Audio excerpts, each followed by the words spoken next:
Hello and welcome back to my channel. Today let's talk about a little bit about daffodils. I would like to show you what's flowering now.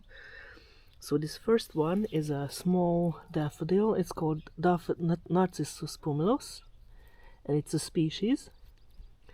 It's a very small, very nice, lovely yellow flowers. And the second one, which is in flower, is Snipe. It's member of the Cyclamineus group, so you see that the flowers are drooping a little bit and the tepals are turning backward. And I have this wonderful daffodil in my other garden.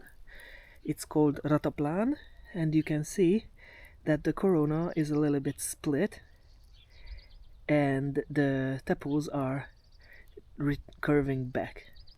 It's a lovely strong grower in the garden, so I like it very much. At first, from the picture, it wasn't that great, but in the garden it performs very well. And the fourth one is Narcissus tassetta compressus. It's a species, and it has these lovely small flowers, and the tube is a little bit light butter colored, but it will fade to white. And it has a lovely fragrance, but I have to plant it in the shade deep in the soil because it's from the Mediterranean and it tends to grow out early, leaf out early, and it gets frost damage. And the third and the fifth plant I would like to talk about is not a daffodil but an iris, and this one is called Iris reticulata Yeesdeit, and it's named after a Dutch person, and it has these lovely purple flowers.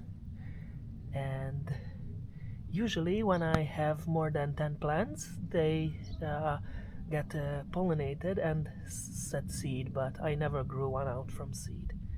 It's a lovely plant. So, and we already have a spider, jumping spider, waking up.